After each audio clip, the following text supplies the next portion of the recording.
Hey, everybody. I always wait for Bedford to start it, and he just looks at me like... You started every single one of the waiting. episodes. Not one episode. It's because I always wait, and you don't do it. So then I just say, all right, I guess it's me. So, what? Are we on episode 7? We're on episode 7. Okay, so You know what? I got this. Hi, everyone. This is episode 7 of the weekly... That's why you started. Okay. Hello, everyone. There This is season 1, episode 7 of the Open Door podcast. I'm Chelsea. This is Bedford. And we're so excited that you guys are here. So we actually talked to somebody recently that said, I really like podcasts that don't have a bunch of fluff at the beginning. And I honestly couldn't agree more for myself. So because of that, we're just going to jump right in. Okay. All right. What do you got? Okay, random stuff that I found in the news. The weekly segment of the unnecessarily long length segment. 7 for 7 I said segment on twice. what it is called, but here we go. Yep. Do you want the happy one, Oh or my do you want gosh. or actually, no, it's not even a happy one. Do you want the weird one or the sad one? Obviously the sad one. I don't understand. Let's lead off with the sad one then. Okay. Go ahead. So the sad one is just a couple of days ago, a Russian man was found on his boat after being lost at sea for 67 days. Okay. And when they found him, he had actually tied his brother and his nephew to the side of the boat. They didn't make it. Why did he tie them there? Because they died and he didn't want them to sink into the ocean forever and not be able to be found. Why did you bring this to this podcast? This is the most random segment. It's like sometimes we're talking about... So now here's my question. Okay. Because these guys, they're Russian, right? They Sure. were going to go whale watching. I just feel like... would you ever get on a boat to go see a whale for a couple of weeks? Not for a couple of weeks, no. I have a hard enough time wanting to get on a cruise ship. No, I feel like, when I went on a cruise one time, it was right after I had gotten divorced, and I went on a cruise, and we went whale watching, but it was like an hour-long excursion. Like, it wasn't like you were going very far. You just we stayed along the coastline. You could always see the coast. Like, I would never have any desire to go anywhere, especially on a small boat where you couldn't see the coast. Yeah, small boat. They brought 2 weeks worth of food. Apparently the engine died and then you're just cooked. And I'm like, I feel like my level of risk aversion is high enough so that I'd look at that boat and be like, no, I'm not living there for 2 weeks. I'm out. And real quick. No. And you could get some real nice sailboats that I'm not jumping on. I don't know. I don't think I would ever do that. I did actually read this story years ago. Well, no, it was, I think, last year, but about something that had happened a long time ago. Mm-hmm. There was a woman that had written a book about how one day her dad just was like, I want to sail pretty much the whole world. And she literally lived on a boat from the time that she was like single digits years old until she was like 17 years old. And she didn't want to go. And she was like, I don't want to do that. But they just sailed the ocean. And there were multiple times that she just thought she wasn't going to make it. Everything was covered in salt. They were always dehydrated because everything was covered in salt. And they would stop at certain ports. And she actually went in one time and figured out how she could get schoolwork so that she could go to school and have she would... Then at the next port, she would mail her schoolwork back to her teacher, but she spent her entire life on a boat. And she essentially just talks about how her parents stole her entire childhood from her. They sure did. They life-a-pied her. And they signed up for the life-a-pie. And so anyways, she talked about how miserable that experience was. She was like, I didn't enjoy it. It was not a dreamy experience. It was miserable. No. And I would never, ever want to do that. Or even people that work on a cruise ship. I think that would be, if that's something that you want and you enjoy that, seeing the world and being in new places. And I just feel and I'm going to judge cruise ship workers right now. I'm just this is it. This is probably wrong, but I feel all of the reasons to work on a cruise ship are a little what was this? Slimy. Little salacious? No. Scantily? So I actually know someone who used to sing on a cruise ship, And she was like, it was kind of awesome. Like, obviously, just like every other job, it has its ups and downs. But she was like, it was kind of awesome just because the cruise went all over the place. And she's like, so I actually got paid to like be in Europe and be in Mexico and be in the Caribbean and be in, and so she was like, I've been all over the world. I mean, that part is cool. And I'll be like, yeah, you can get me on a cruise ship because of the Guy Fieri burgers, okay? Like, all you can eat food, all of a sudden we're having a different conversation, okay? Like, but you're not going to put me in what is essentially the size of a school bus on a speck of the ocean. Like, no, I get it. I'm No just, way. and that's what I was saying is like, for some people that works for them, but that would never be something like, I don't even think I would ever want to be on a 7-day cruise. I think that I would like a 4-day cruise is my max.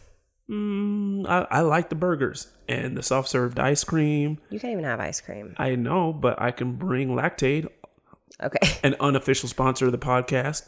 Lactaid. Make sure that you can eat milk without wanting to die.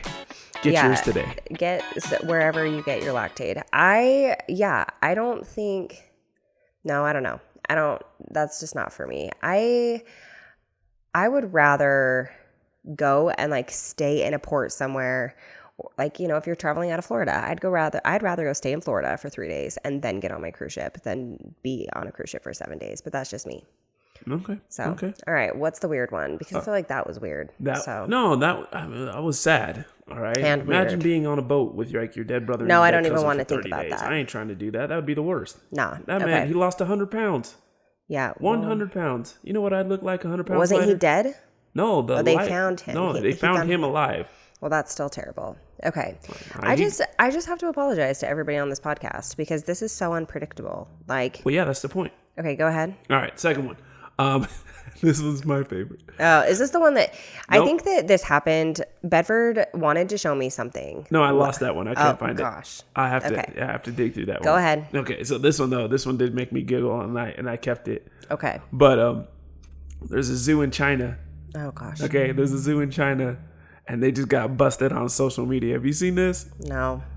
Because they got pandas, but they're not real pandas. They're people? No. What are they? They painted dogs to look like painted dogs to look like pandas, and people were at the zoo and like, no, that's a dog. Of all places. Yeah, I mean, I feel like the easiest place to get a panda might be where the zoo is. Of all the places. Can you imagine going to a zoo and being like, I'm pretty sure that's a dog. Like, I've never seen a panda in real life, but I am 100% certain. You ain't never seen a panda in real life? No, have you? I think so. No, you haven't. Where? I can't remember what zoo. It's definitely not this zoo. They ain't got no pandas. No, our zoo doesn't have a panda. Where have you seen one? I don't think you have. I think we've all seen enough pandas on TV and on social media and on the internet and in magazines and books, etc. Look, these dogs are convincing because they're the fluffy kind of dogs. They're the big fluffy kind. No, I'm 100% sure that I would get in there and be like, I've never seen a panda in real life, but that's not one. Okay, it's not it. I'm going to need to see the picture. How come none of your pandas can climb? What's going on here? Why are they not eating bamboo as I would have assumed that they would have? Like, they ain't sitting cross-legged. What's going on? I played Tekken. This panda should be moving different. Yeah, I don't. No, I did think that you were going to say, because also this is a large sidestep, but there was a guy in New York City that wanted to be a dog. And he created this costume that was so realistic to a dog. And he was living in this costume. It was like a border collie type costume. And yeah, it's so realistic, but obviously ginormous. Okay. And super ginormous. And every time I see that, I'm like, how come he has enough money to pull that off? And I'm over here trying to figure out how to make a way. Like, yeah, no, 100%. But that's what that was the first thing that my mind went to is like, oh no, they have people in these like animatronic style costumes. I mean, dogs is better, I think, than that. But also... No, it's not. They went and spray painted them. Also, why wouldn't you just not have them? You know what I'm saying? Like, I get that it's China, but it's also like, if you don't have pandas, then just like, don't have them. You know what I'm saying? Like, you can't be going... If I went to a zoo in China and didn't have no pandas, Would I you would be more furious. disappointed if you went and they were dogs? I think I would actually be happier if they were dogs because I'd be like, that's hilarious. No. Even just sitting on the toilet reading this story made my Wow. day. So, like, for sure. Bedford gets all of his good ideas there. Absolutely. It's the throne of thought, okay? Gross. If you need some inspiration, revelation of sorts, take a minute. That never happens Sit one to out. me. No, that never Think happens through to me. it. I actually just read something that said that, like, that's... never mind. What do you mean, never mind? You can't never mind a podcast? That's the cause of hemorrhoids, is just sitting there. I could see that being the case. Mm-hmm. Yep. Preparation H. An unofficial sponsor of the podcast. There's a reason that that's an issue for you and not me. I'm just saying, like, I don't... Get your Preparation H at the same place you get Lactate. Gross. We've done a lot of work with Walmart recently, and I know they got both. So if you need the Walmart Express checkout, get yourself some Preparation H and Lactate for your ice cream and hemorrhoidal needs.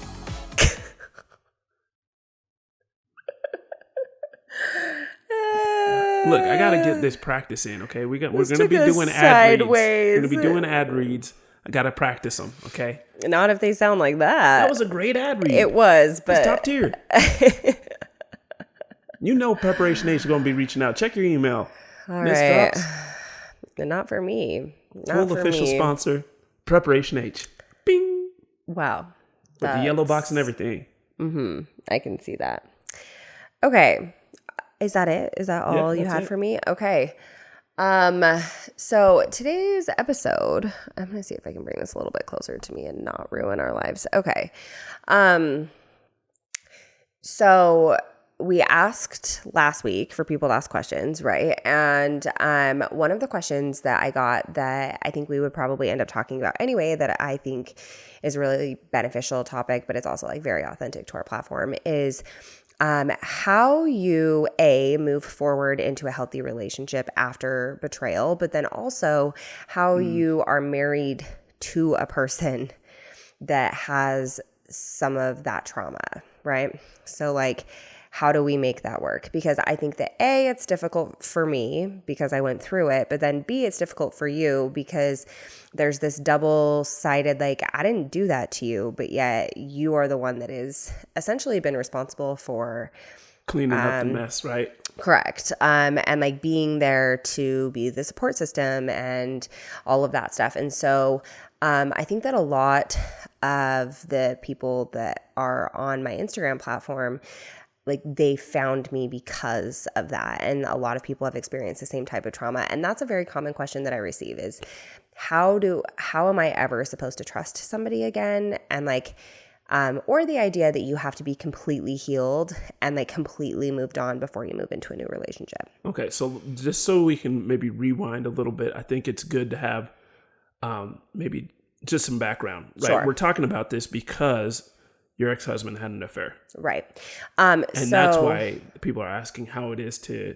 Correct. Yeah. So obviously, you know, my Instagram platform was created and we have a lot of conversation about trauma and betrayal because my ex-husband didn't have an affair. And I do believe that we've talked about that in separate episodes, right? Prior to this little for the bit. people who Correct. This is their But first if go. this is your first one, you know, like now you know, right? So my ex-husband had an affair and there was a lot of trauma there. And so moving out of that and into a new relationship is a lot. But I also think that it's like there's multiple layers to that. So like, Absolutely. How do you move forward from it? But then also how do you start a relationship with somebody who has that trauma, right? And how do you best support them? What are your expectations, etc.? Because I would say, and obviously this is maybe just my opinion, we have a very healthy relationship, right? I concur. Great. I appreciate that. For those of you that don't know, I was like holding a weapon to him just so that he said that. But No, she was going to withhold Preparation H purchases. That's what she was going to do. I'm just kidding. But I feel like our relationship is very healthy. And to get to a spot where like I trust my partner and I'm in a healthy relationship dynamic has been a little bit of a journey. But I feel like we did it. So I guess maybe the first question is, I'm trying to decide maybe the direction that I want to go, but I think maybe the best place to start is like, from my perspective, a little bit, sense. Right? So, obviously after you go through infidelity of any kind, which maybe I should ask you, have you ever felt like you had a partner that was maybe unfaithful, even if you were just dating? And like, it's weird that we've never had this conversation before, but I also feel like,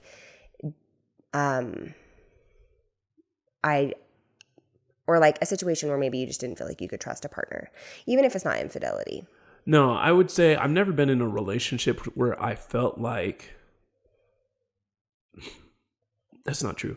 Well, but it is. Okay, so I've never been in a full-on lockdown official relationship where I felt like someone was being deceitful. Okay. Yeah. I can honestly say that. And so everybody that I've dated actual long-term and it was like a real thing, 100%. I have been in maybe some situational ships. Right. Where I was like, hey, this ain't going the way I thought it was going. Right. And there was always some gray area where it was like, all right, it's a little deceitful, a little trifling, but it's fair because we're in this gray zone. Sure. Right? And so there's definitely been some of that. And then like, so yeah. And it still hurts a little bit when it's in that gray zone. Right. But I can imagine when you expect things to be in that full on, like I could always just write it off like fair is fair, right? Sure. We're in the gray zone. Quite frankly, I've done it too. I'm like, okay, no, we weren't into anything. This wasn't a thing. Right. And so I've always been able to kind of mentally and emotionally maybe shield myself because of that. Or like there were excuses for why it was acceptable. Or like it's acceptable because we weren't in an official. Sure. We didn't have a talk. We didn't, or Sure. Like maybe one of us assumed one thing or another. Like we weren't actually dating. Sure. Once I got to the dating thing, no, there hasn't been any issues from that point. And I think, I think it's just luck of the draw, honestly. Like, I wouldn't say that I was particularly good at selecting individuals to date.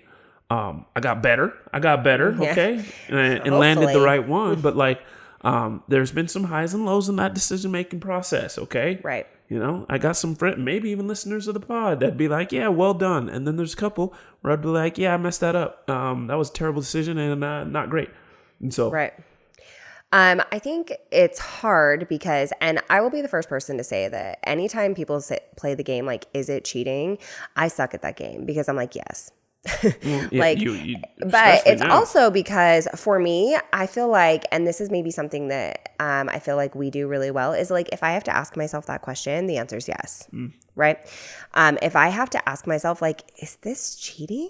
Like, if it's not clear, like, this is fine or it's not fine, I'm just going to err on the side of it's not fine.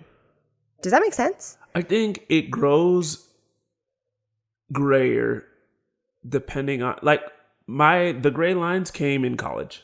Sure. Where you're dating all kinds of people and, like, it wouldn't be weird for me to have 2 or 3 dates in the same week. And I couldn't expect other people that I'm dating to have 2 or 3 dates. And then, like, as you kind of get into the, like, oh, this is kind of real, then, obviously you're tapering back and or not. But I think we're talking about like on a marriage level, right? Like, if you have to ask yourself, is this cheating? Like, it's probably not okay. Yeah, if you are, and quite frankly, like, maybe it's because you wouldn't ask that if you weren't in a relationship. But like, yeah, if you have to ask, am I cheating? No, a lot of people have had this conversation where it's like, texting.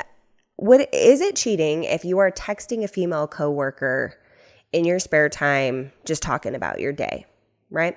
Now, obviously the line of like, or the verbiage of cheating, right, is strong. And I don't necessarily, however, and I'll say this though. If you have to ask, then it probably is because there's an emotional thing. 100%. And that's exactly. Because I've texted a female coworker, like, not necessarily about your day, but that's what I'm saying. Just to sit and chat and say like, "Hey, how are you?" Hey, we talked about this dinner that you was about to have with your husband. Was that place really good though? Right. Like, yes. And I would never think to myself, oh, is that cheating? I guess I could have waited till Monday to ask. No, I want to know about the restaurant. But also it's like informational, right? It's like, I want to know about the restaurant because maybe I want to go there or whatever. Like, it's not just to be like, hey, I just want to make sure that you had a good night. Oh, absolutely. Do you know what I'm saying? Like, if you are asking because you're like, well, I want to know about the restaurant, we're having a different conversation. If you're asking because you want to know if your female coworker had a good time and like just, did you have an overall good night? Like, we're That's towing different. the line, right? That's so different. I think, and I've used this example on my social media platforms before, but it's like the frog in the water, and we've probably even talked about it here. Like, if you put a frog in boiling, or if you put a frog in boiling water, it just kind of like jumps out because it's like, no, that's hot, it's uncomfortable, I'm in danger, and it recognizes it's in danger. But if you put a frog in cold water and then you slowly turn it up, then before it knows, like, it's cooked, right? And most of the time, affairs are not like in a movie where they just like lock eyes with someone at like a bar and then it just so happens to happen. Like, affairs are, majority of the time, they're going to be like someone that you know at work, someone that, like a friend that you've had for a really long time that you just swore to yourself like nothing would ever happen. But like, you just never know, because marriage has its like mountains and valleys, And so if you have a friend that is just ultra supportive of you and you just feel really seen by that person, and now you're in an era of your marriage where you are in a valley and it feels really deep and you don't feel seen or appreciated by your partner and you are really craving that like acknowledgement, now all of a sudden you have this really good friend that is offering you what you need, like, whether that becomes emotional and then ends up being physical or not, that still is an affair, right? So I really suck at that game. Okay, so I don't think you suck at it. I think you're very good at it, because I think I just like, all I hear is people. Anytime you play a game with indecision, whether it's like a sport or like a card game or whatever, indecision is the thing that makes you bad. So, I like don't even know. I don't even like need to hear what you have to say. I just hear, is it cheating? And I'm like, yes. Yep. You could have said like, is it cheating and then the rest of the question could have been like, to not talk to anybody ever and be alone. Like, I don't care what the rest of it is. Like, you just say, is it cheating? Well, I say yes. If you have to ask, when in doubt, you probably stepped. And like, Yeah, I think that's fair. Yes, I think that's fair. 100%. Like, now, and I think we've talked at a high level about different things that we do to protect our marriage, and maybe we'll get to that. But, yeah, that's probably where this conversation is headed. But if you are concerned about it being cheating, there might be a reason for that. Well, and I think that you've handled this really well, and I think we'll get to it when we get to your portion. Or like, the flip side of this. But so for me, I think that when it comes to like, obviously having a partner that has an affair comes with a whole lot of trauma, right? It like causes a lot of self-worth problems. Like, if I was good enough, this wouldn't have happened. If I was pretty enough, this wouldn't have happened. If I, was fun enough, this wouldn't have happened. Like, all of a sudden you are evaluating yourself on a level that you've probably never done before. Like, where was the problem? Why wasn't I good enough? Why did this happen? That type of a thing. And then after that, it becomes like, because I'm going to be so honest with you, my ex-husband, I was like the most trusting individual on earth. And he could have like gone to the grocery store and been like, I'm just going to run to Walmart and get, a couple gallons of milk because we're out. And I would have been like, okay, cool. And then he could have been gone for 2 hours. And I probably would never have even thought about it. Like, unless I was like, oh crap, is he still at Walmart? I need him to grab some bread. I probably never would have even thought about it. And he could have come home and been like, oh, well, like, I ran into a neighbor and I talked to them for a little bit. And then this little lady needed help putting stuff into her car. And I would have been like, all right, cool. Like, I was the most trusting person in the world. To have like my world rocked in that way to where it was like, I literally trusted you so much so, like way more than maybe I should have. Well, we'll talk about that in a minute. But like, and then to have that happen, it just made like, I was skeptical of everyone for the rest of forever. Like, I was like, because everybody's capable of lying, right? Oh, 100%. And like, everybody's capable of being deceitful to kind of accomplish whatever their desires are. Mm-hmm. And so at that time, I was just so naive. And so like, no, this is fine. Like, we're married and that would never happen. But like, at the end of the day, if his desires shift and if he's wanting something else, then what he's capable of shifts, right? And so, like, the trauma there was really, really hard. But I want to focus most of the episode on how you move out of it, right? And so I think that the first thing for me, and people say this all the time, when people reach out, they'll say like, you know, if I was to get divorced, like I'm not happy, but I'm too scared to get divorced because what if I spend the rest of my life by myself? And my number one thing in like moving on is that you should never base a decision about whether to stay in a relationship or leave a relationship based on your desire to like not Or be ability alone. to Correct. rekindle another relationship. Sure. So like I always tell people like if you're married, you know, you should never say like, should I stay in this really bad marriage? Because what if I never find someone else? It should be this marriage is so bad that I would rather be alone for the rest of my life. Like, and that was where I kind of got to is like, instead of being like, what if I'm by myself forever because I'm a single mom? Like, what if I never find another person? I kind of got to the point where I was like, no, I need to be 100% okay living my life by myself with Jax for the rest of my life and have that be an acceptable version of what my future looks like. And once that happened, I became a more suitable partner to where I could actually move into a healthy relationship. So, when we were dating, do you remember maybe some of what these conversations looked like? And then maybe what the expectations that I had going into a new relationship were, or like how that communication was? No, I'm not gonna lie.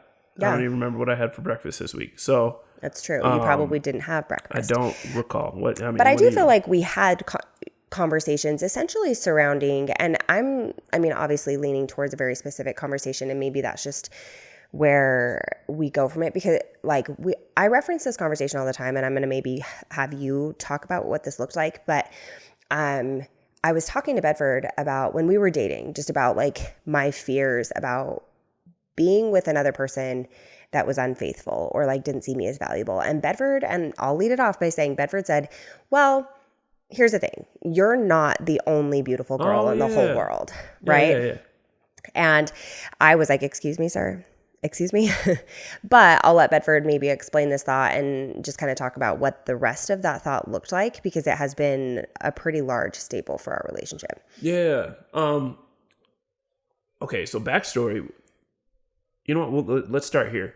So yeah, we had a conversation and I was like, honey, what you need to understand is like, you are not the only beautiful girl in the world. And she was like, okay. And That hurt my feelings. My relationship might be over here real soon if I don't land this correctly. But and then I was like, and so for us, it's going to be important for us to recognize that that's the case and then just live our lives knowing that like, you're not the only, but you are mine.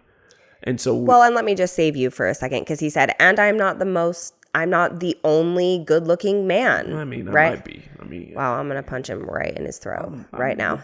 I got something poking out of my head right now in the podcast. There we go. That's awkward. Now I'm the only good-looking man. Okay. But right, so I was like, I'm not the only one. You're not the only one, and we need to just like live like that and understand that because if you try to hide behind it, and the reason why we had that conversation was we used to actually go, and this might have been before you came to the gym with me, but there was a guy at the counter of the gym at 24 Hour Fitness.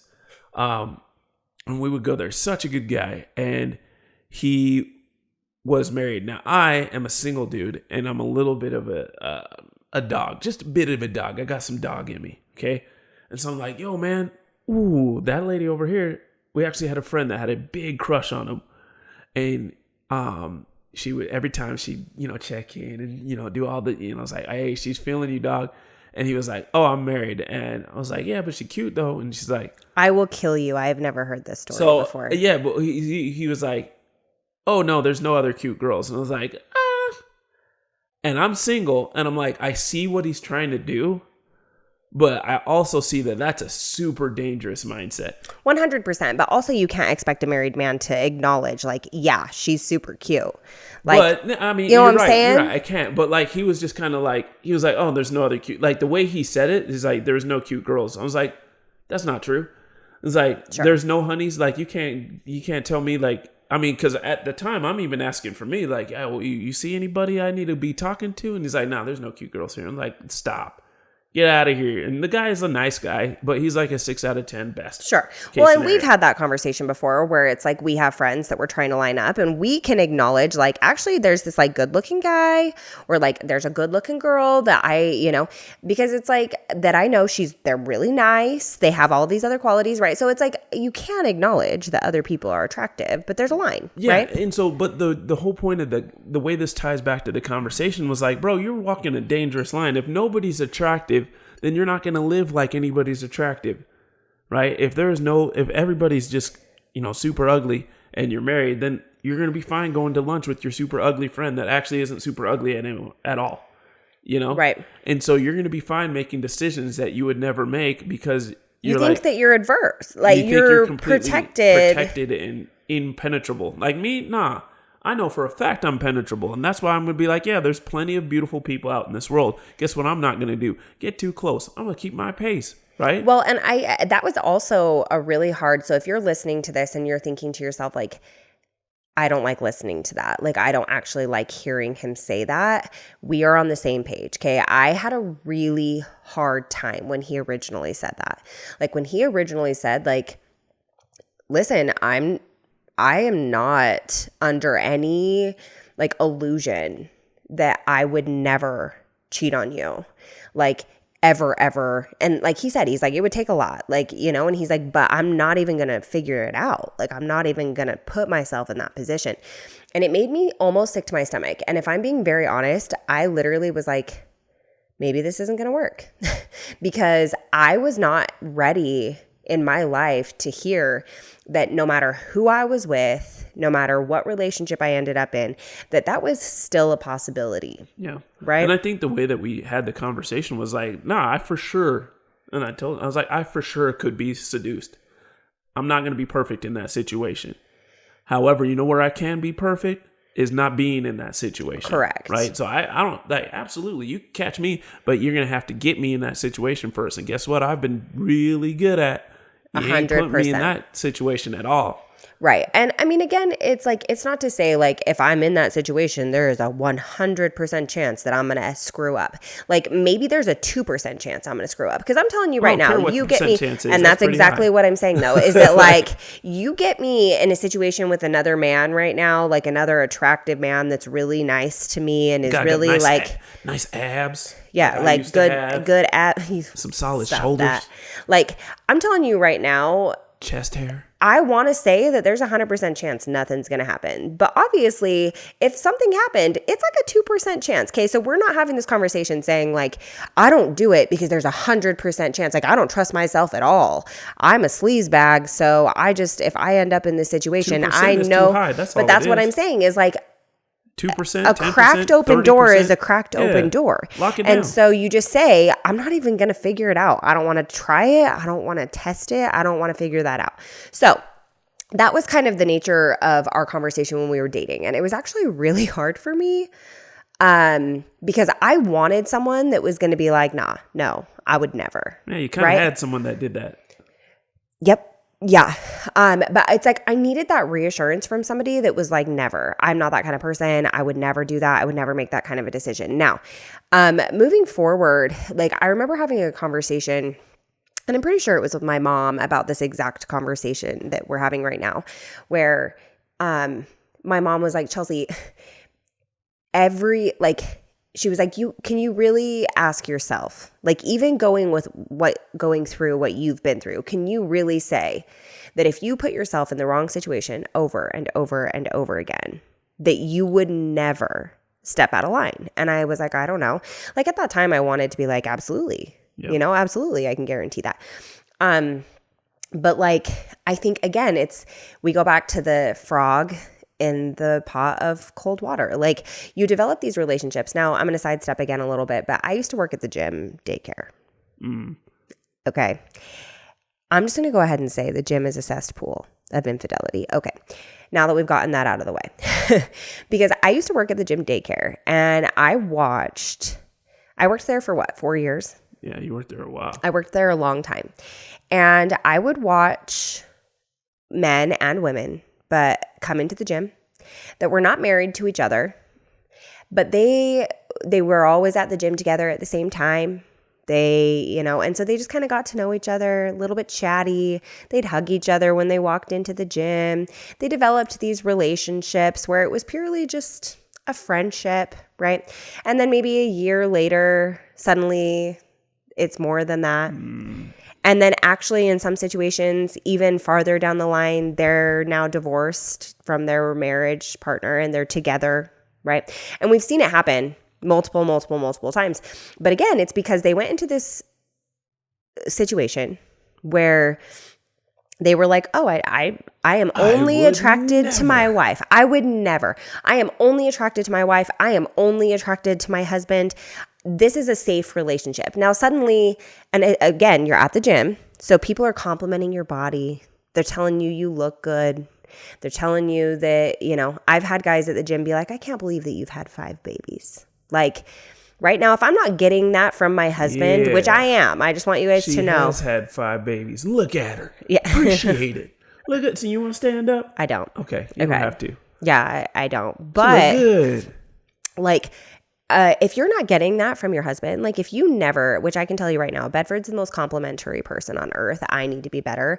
He's so good about it. But if I was lacking attention and my partner never complimented me, never told me I was pretty, never told me that he was attracted to me, and I'm going to the gym and there's guys at the gym that are like, you look great. Like, you look so good for having 5 babies. I need that. Like, and mentally, emotionally, you're not going to think like, oh, this is going to lead to an affair, but you also are craving this like positive reinforcement, right? Especially as women, after you have babies and your body is just falling apart, it feels like, right? And to have somebody compliment you and lift you up, like you just kind of lean into that. And then before you know it, it's something that you never thought it would be, right? So, but I like to go back to where we were, like what I was saying. The whole point was like, hey, what we're going to do is we're going to live our lives in a way that like, we're going to be more worried about the opportunity than we are about the actual 100%. Right? And it's a lot like the fisherman. We talked about this, the guy who went to go see the whales just earlier in the pod. Yeah. I promise you I ain't getting stranded on no boat because I'm not getting on the boat. Right. That's me. Like, I'm just, I don't want to see no whales. I can just watch it on TV. Right? I got my whales at home. Yeah. Because what if they don't like me? I don't like that phrase now that I said it. I don't want to be referred to as a whale. I just was I was saying, like comparatively, like I'm not going out to look for whales because I got it, but I don't want it to be that anymore. No, you're not a whale. Thank you. You're a dolphin. Sleek. Powerful. Thank you. Good at communicating. Okay, well, all of a sudden I just said like I got my whale at home, and then I was like, no, I don't. Back up. I'm not getting on the boat because I had in certain ways it's like I got no business being on the boat. Like if I was that adventurous and it was the 2% risk was okay for me, or quite frankly, if I was single and the 2% risk was actually a good thing, and I was like, yeah, let me try to get this 10%, then maybe I'll get on the boat. I'm not getting on the boat. Okay, nothing good can happen to me on the boat, and then that I can't have at home. Like I can just turn on National Geographic, watch whale watchers, see them killer whales gang up on a seal, smile. He loves that stuff. I love that stuff. Even though killer whales are starting to become my least favorite animal. They're too smart. But little scary. Yeah. Like imagine if they get our you know what? No, we're not even gonna go there. Yeah. But they're too smart. They're too We'll talk about this another time. Yeah. But I'm just, for us in our marriage, it's like, okay, we understand the risk is out there. So what we're going to not do is put ourselves in risky situations. And 100%. So we kind of make decisions based on that. And so some of the things that we do, that maybe some of the adjustments that I've made is like, well, first off, like I think I probably would have done a lot of these things had my wife not been in an affair or been a victim in an affair before. Just because they seem appropriate, right? They seem appropriate. They seem to make sense, but became super highlighted real quick because of your situation. Correct. Right? And so some of the things that we do, like I'm not trying to go one-on-one on any sort of excursion or date with like even if it's a lunch date. One of my best friends on this earth is a girl. Okay? I treat her like my sister. I love her. I've known her for probably 15 years now. Literally one of my favorite people on this earth. And she respects it. She understands. And it's not like there has never been any sort of spark between us. Never. There's been competition. We've hung out a lot. And there's been opportunities for it, honestly, if we wanted it to be, but like it just never. But at the same time, now that I've got my wife and she's my number one, I don't want anything to change, and I don't want there to be any concern on my wife's side, and I don't want to leave myself to risk on something that I didn't foresee, right? And so even she knows, hey, if we're going to dinner, guess what? Chelsea's coming along. Sure. And you know what? She better bring her man, and we're going to enjoy that. Right. Or we're going to hang out all together. We've also hung out just the three of us, and it was honestly great because I love her. She's one of my favorite people on God's green earth. Really is. Yeah, and I think that that's an appropriate change for most people, right? Yeah. So after I got divorced, I had a guy that I worked with that was my best friend. He was one of my best friends. And I hung out with him and his roommates pretty much all the time. But after we started dating, that came to an end. Yeah. Like we just didn't hang out anymore unless Bedford was there, because it just was no longer appropriate. And not like once we started dating, but once we understood like this is it. We're going somewhere. Like this is important to me, and I want to make sure that it's safe and that it's protected. I want to share an experience that I had because I think I want to address really fast this idea that you have to be like completely healed and perfect and everything's going to be fine, you know, and once I go into a new relationship, I don't ever want to think about this again and whatever, because that's just not realistic. Nope. I've gone through therapy. I've gotten a lot of help, and realistically, it just doesn't really make a lot of sense. Like if that was the case, I would still be alone. Yeah. Just for the record. But I want to address experience that we had because so it was shortly after I had Naomi. Oh, okay. And hold on, let me just open this up. Guys, I failed her as a husband. He didn't. I kind of did. He didn't. I mean, obviously, like looking back, it's easy to be like, oh, maybe I could have done something different. But this was actually more just a product of my history than anything that Bedford really did. Okay, so let's just jump into this story because this story, it's a tale. All right. And so I've got this friend of mine who, you know, I've been working out with him in the morning time. We get some great sets in. He actually helped me hit my chest PR, my bench press PR. Good friend. And he reaches out to me one day. He say, hey, we're launching a fitness product. I need some fit people. I know you're fit. And I was in the peak of my physical form. I was looking good. Now, Chelsea just had a baby. And so she probably wasn't in the peak of her physical form. I was like 6 days postpartum. Yeah. Yeah. Now, I think she's in the peak of her physical form at all times. It just the peak changes and looks different. But he genuinely feels that way. I want everyone to know that Bedford is like that is just how he is. Okay. So she's in her post-baby angelic form. Okay. And so I go to this workout that's essentially we got photographers everywhere. And this is probably the dumbest I've ever felt in the gym. But I'm in the gym and it's a public gym. I got my shirt off. I'm doing this. I got cameramen spinning around me, getting the angles, okay, abs, right? And there's this girl that was there, and then a couple other people. There's several people there. I wasn't the only fit person. In fact, I wasn't even the fittest person. But there's this girl that's there that's a monster, right?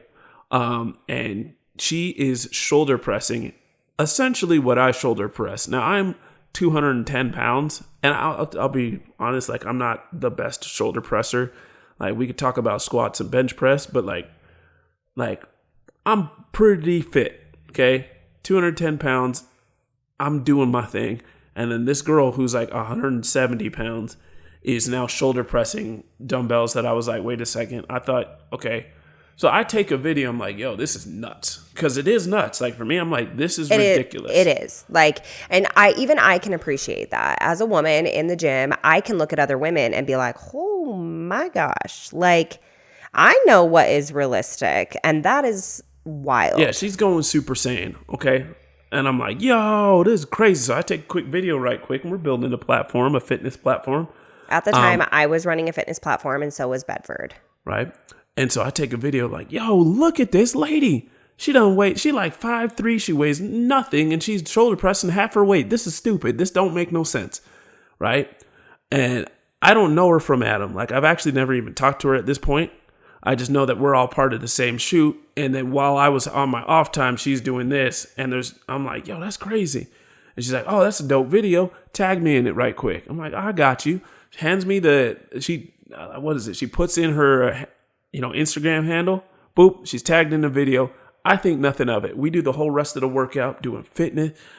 I'm doing footwork. I look great. Now cue Chelsea at home with a baby.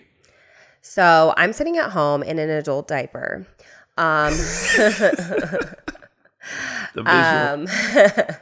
So I'm sitting at home in an adult diaper. Mind you, prior to this, I had been on bed rest for 4 months. Yeah. And I am feeling, if you're a mom and you've had a baby, the feeling of like, you're so proud of your body, right? I also have to just note really fast, though, that I was in a very toxic relationship with fitness at that time. I had very toxic, unhealthy ideas about what fit was or what healthy was or what beautiful really even was. So I'm at home and I'm sitting in our bed and I'm holding my 6-day-old baby. Yeah, she's young. She's no older than 2 weeks. Yeah, she's 6 days old. And I pull up Bedford's Instagram and I see this story. Also, side note, Bedford is the world's greatest hype man, and anybody will tell you that, okay? His nieces and nephews, they'll come to Bedford just to I get phone calls in the middle on a Thursday, and they'd be like, I scored 6 goals in soccer. Or I lost a tooth. That's my dude. Yeah, because Bedford is the world's greatest hype man. He's the first person to be like, it is the best. And everybody knows it. And everybody, even our best friend, so my best friend Quentin, she'll tell Bedford, Bedford, guess what? And she'll tell Bedford because she knows that Bedford's going to be like, atta girl. He is so good at that, right? So this is not abnormal behavior for him. And I needed to remind myself of that. But again, so I'm sitting here and I pull up Bedford's stories and I see this beautiful woman, rocking body. My husband's hyping her up because, again, he's a good hype man, right? I flew into the world's largest panic attack. My baby was asleep, just for the record. She was asleep in a crib. And I shut myself in a closet and I just cried and shook and cried. I felt like I was going to throw up. Because I was like, this is it. This is the end. So then I start to after about an hour, I spiral out of that. And I'm like, okay, actually I need to get it together because this is not his fault. This is not a decision that he made. He's not the reason that I am so self-conscious. He's not the reason that I'm even worried about this. And he comes home. Yeah, so at this point, I'm not crying anymore. I'm still having a good vibe. I'm like, yo, I killed this photo shoot. I'm looking fresh. I can't believe this work is paying off, Yeah. And I walk in. I'm like, hey, everybody, what's up? And then I look at my wife and I'm like, what happened to you? And immediately I was like, what did I do? I was like, and she's like, nothing's wrong. I'm like, yep, something's wrong.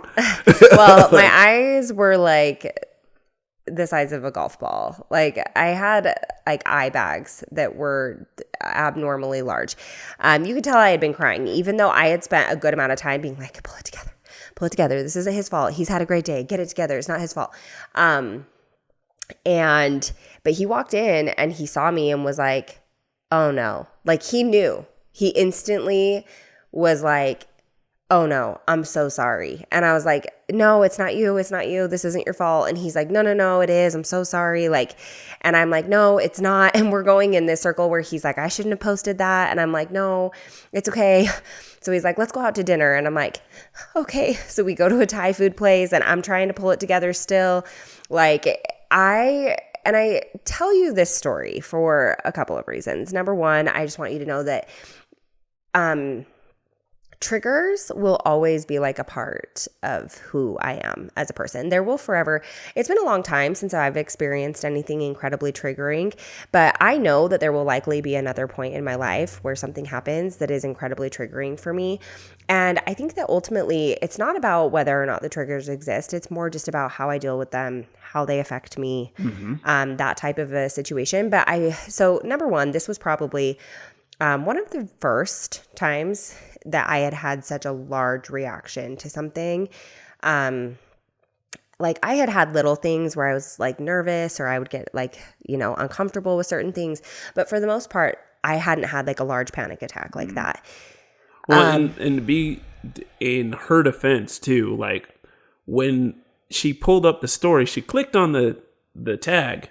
Now, I didn't click on the tag, never looked at the tag. Now, she showed me, she's like, who is this? I was like, I don't know who that is. She's like, well, you tagged her in her stories. I was like, that's the person I tagged in the stories? She was essentially... it was so bad. It was scantily clad everywhere. It was like... It was not like great. taking her clothes off. It was as sexual as you could put it. Yeah. Yeah. And so, like, at that, she was like, who is this? I'm like, she was shoulder pressing. You see Not to mention the fact that she started messaging him immediately following the shoot. Like, first she was just like, it was really nice to work with you. Then after that, she would send him messages just asking how he was. And I was like, yeah, we're done. Here. Anyway, so, like, that's kind of where I was like, as soon as she showed me the profile, I was like, yeah, I didn't see that.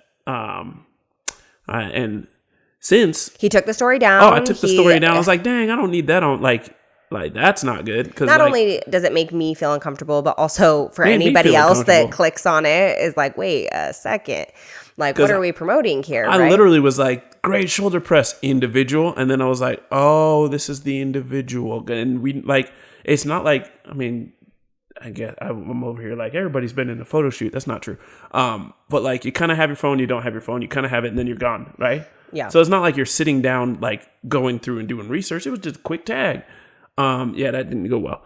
But so I understood like immediately. I was like, ooh, being where you're from and especially right where you're at. Cause like we've had kids before. I know she's self-conscious. I know she don't feel great. And quite frankly, she shouldn't feel great. She spent all the energy and love and passion she has bringing this individual into this earth. And it's hard for Chelsea to do that, right? So I was like, dang. Yep. See why you're mad. Like, I understand. She was like, no, and it's not like I was like late coming back or anything. Like nothing else happened. Like I got done with the shoot. I came home right back to my family so we could have a good night. But, like I just knew like coming from where she came from, having been through what she'd been through, that was not a good look, period. Well, and I think that and that's kind of where I want to take the conversation is like, there's a balance between me and you, right? Where you could have come home. So I want to use this example as just like a gateway to talk about maybe how we discuss these things. So you could have come home and I could have said like, you know what I've been through. You know that was going to hurt my feelings. Like that is something that you should have thought through, et cetera, et cetera. And I could have made that your responsibility. Or you could have come home and said, saw that I was upset. That on you? Correct. Saw that I was upset and said, this is ridiculous. I didn't do this to you. You need to stop holding me accountable for somebody else's choices. Both of those things could have happened, and yet neither of them did, because I have taken a stance of what happened to me is not your fault. Mm-hmm. And to the largest measure possible, I need to make sure that I don't make you ever feel responsible for what happened or responsible for how I feel. Now, I do utilize you as a comfort source. Bedford's my greatest comfort source of all time. And you do okay at it when I'm not causing her grief. Yep. But like, I can feel horrible. And Bedford, it's kind of a joke, but like Bedford will know like, okay, you're losing it. And he just like pulls me in and holds me and he's like, there you go. And all of a sudden I'm just like, whew. So I think it's fair to use, to be able to vocalize like, I'm really struggling with this and it's not your fault and you're not the reason that I'm struggling with this, but I need comfort from you and I need support from you. And you have been really great at saying like, I know that I didn't do this, but where can I protect you and how can I keep our marriage in a good place, right? I think another good example is that Bedford was in college and they had a group project and it was supposed to be Bedford and another guy and two other girls. And they were supposed to get together at the school to like meet after school for this project. And one of the guys dropped out and then one of the girls dropped out. And so this other girl texted Bedford and just said, hey, we got to get it done. Do you want to just come to my house? Right. Mm-hmm. And you can I just texted her like, hey, look, I'm married, and it's not saying anything about you or who you are. Quite frankly, I didn't know her. We were all in an online class, so it was like I have no idea who this person is. Let me just do this. She's like, what? I was like, I just got the project, no worries. And so she's like, you're out of your mind. It's like, here's what we'll do. Let me get this massive draft done. You could dot your I's, cross your T's. If you like what's going on, we'll just move forward. And so what I ended up doing, and she was like, you're a saint. And she understood. She was like, I get it. But I think also she was probably like, man, I need to get lined up with more good guys because now I ain't got to do nothing. She was like, that's cool. And so what ended up happening is I just did the project. It wasn't great, but. No. And I mean, but I think that, he like, it was very like, you know what, I'm married and it's easier for me to do another hour and a half of work than try to fix a marriage that I actually really like and is going well. Yeah. Well, and just like, again, it was like, hey, this isn't anything about you. This actually has nothing to do with myself or my intentions. It just has everything to do with like, maybe the appropriate way to approach things. And so. Which is why I did the project. Like, I was like, look, it's not fair for you to have to do it because I'm not coming. Right. So it's like, I'll do it because I'm setting a rule and I'm setting a standard. So sure. And so Bedford has done a really good job just over the years being like, okay, I am looking into the future and I'm seeing how could this maybe impact my partner based off of her history. And how can I shield or protect her from like not everything, but what I can. And that doesn't necessarily mean, and maybe I should ask you, like, do you feel like I have ever made you feel like it was your fault? I don't feel you've ever made me feel like it was my fault. No, I like, there's really no asterisk to that. Like, I don't ever feel like it's my fault. I think it's just my responsibility though, to make sure like I'm allergic to dogs. Okay. You got rid of your dogs because I was allergic to dogs. And now like, I don't like to keep me comfortable. You're like, we don't have a dog and you would want a dog. But and we don't go places with people that do have dogs for long periods of time. And we don't like, go ahead. So like what I'm saying is like, I don't feel like you having been through what you're doing is a chore for me. Like, I feel like to make my life better, to make your life better, it makes sense with the current set of circumstances. Sure. To live an easier life together this way. Sure. Right. So what advice would you give someone then? Well, let me really first maybe just address from my side.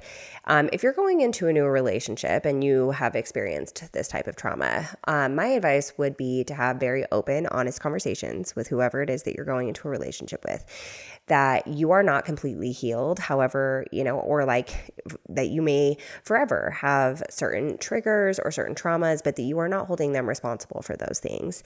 And that you are just looking to them for comfort and for support, and that, maybe put some things in place that protect your marriage from further infidelity, right? And then, but to find a partner that is willing to do that and isn't going to hold it over your head, right? Yeah, and I think one thing you've done to make it really easy for me is it's way easier for me to like make some accommodations for you when I feel like there is no world where you're trying to inconvenience me because of, like, and my phone's never locked. Actually, it's always locked, but the password to my phone. Everything. Like, you can get into anything and everything you want to. I got nothing to hide. But if I felt like you were snooping around and looking, like, I'd just be like, I don't want to deal, because that's taxing. Yes. Like, I've got nothing to hide and you still don't trust me. Like, well, then how are we ever going to build trust, Right. And so, like, I know that you're giving it your very best at all times to, like, trust and, like, not let this be something that affects our relationship. Yeah. And I also know because that when it does affect our relationship, it's because it's just affected you. Right. And then, like, by default, it's going to affect our relationship. So, like, you do everything you can to keep it out of our wet marriage. Yeah. And that was something that I did from the beginning, is I just essentially adopted this phrase that, like, he is not him. Okay. So I cannot hold him responsible or liable for any of the actions that my prior husband made. Right. So I just told myself, like, I will not go through his phone. like looking. I'm in his phone all the time. Yeah, she's in my phone 3-4 times a day because because Bedford also doesn't respond to text messages. Yeah, okay, so true. I'm not snooping around in his text messages because I think something's going on. I'm snooping around in his text messages so we don't miss a family barbecue. Okay. But like, I'm in Bedford's phone all the time. But I always told myself I would never just snoop around in his phone. I wouldn't be like looking for stuff. I would never make him feel like I was suspicious of him. Because if I was going to go into another relationship, I owed it to my partner to trust them. Yeah. And the other reality is that it could totally happen again. Like, I trust you with all my soul, right? But it could totally happen to me again. And so instead of fighting for my life and like grasping for straws and trying to prevent it and trying to figure out like where I could put blockades in place to make sure that never, ever did it happen again, I just told myself, like, I'm going to focus on having a happy, healthy relationship. And if it happens again, and I'll figure it out, right? And honestly, that like surrender was probably the best thing for my relationship. So really quickly, because this episode's getting, we do this every single time, but really quickly, if someone is going into a relationship with someone that has experienced infidelity and is suffering from the trauma of that, what would you tell them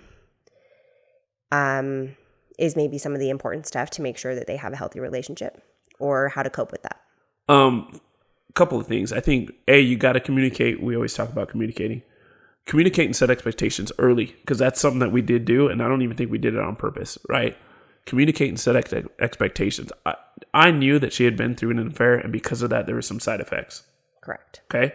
So knowing, I didn't get surprised. Okay, I didn't find out after 6 months of being in a relationship and she's going through my phone and all this and all that all of a sudden now it's like, oh, that's why you have trust issues. No. Like, it was like, hey, I have trust issues because of this. And I was like, oh, that makes sense. I would have trust issues too, right? So find someone, first off, you got to have trust, even in the fact that they have trust issues. Like, you gotta have enough trust to have that conversation. And I'm working through it. Okay. Yeah. First of all, it's not fair to say I have trust issues and I'm doing nothing to fix it. And you just have to deal with it. Yeah. I have some things that I've been through and it has caused me XYZ and I'm really working through these things, but I am getting help. Right. Okay. Right. That's all. And so first off, have that first conversation. And second off, you're going to need to make some adjustments because of that. And that's okay. Like, depending on how much you like the person or care, like, you're going to have to make some changes. And some of those changes I made probably earlier than I would have. Some of them I would have made either way, but like probably would have hung out with my best female friend for a lot longer. Had you not been in your situation, right? Right. And luckily she's still one of my best female friends. We don't talk all that much, but like every time I see her, it's love. It's always love. But like, you're going to make adjustments, and I've made adjustments because of it. And then at the same time, if I try my best, there are still situations where you're going to, like, it just doesn't work out, and you got to understand why. If you get mad about it, it will not work. So you're going to do perfect work, and you're going to try to do your very best. And when you fail, that's got to be okay. You got to be like, okay, I failed. I understand why there's frustration. And then we have to have another communication session and be able to work through it, or else it's just not going to work. You're going to be fighting a tough battle. Right. Okay. Well, I feel like this was a good conversation. It's always like we have this conversation all the time, but then sometimes we start having it and then I'm like, wait, I don't know that we've ever talked about that before. That's true. You never knew if I had gotten cheated on. Yeah, I feel like it would have come up, which is probably why I didn't ask. Like, I feel like if I would have said, like, actually my partner had an affair, I feel like you would have said, like, actually, I know how that feels, right? And so I just kind of just assumed that it never did, because it just, every time, like, it's been such a large part of my life. And for you to never say, like, no, I get it. That would be like, that would be a shocker. I should have said yes. Actually, yes. And you'd be like, what? But like, it's always good conversation. So if you have any thoughts or feelings, go ahead and type it in the comments. And again, if you like it or you know of somebody that would benefit from the information, please feel free to share, tag, and that's it. Absolutely. See you guys next week. Yep. See ya.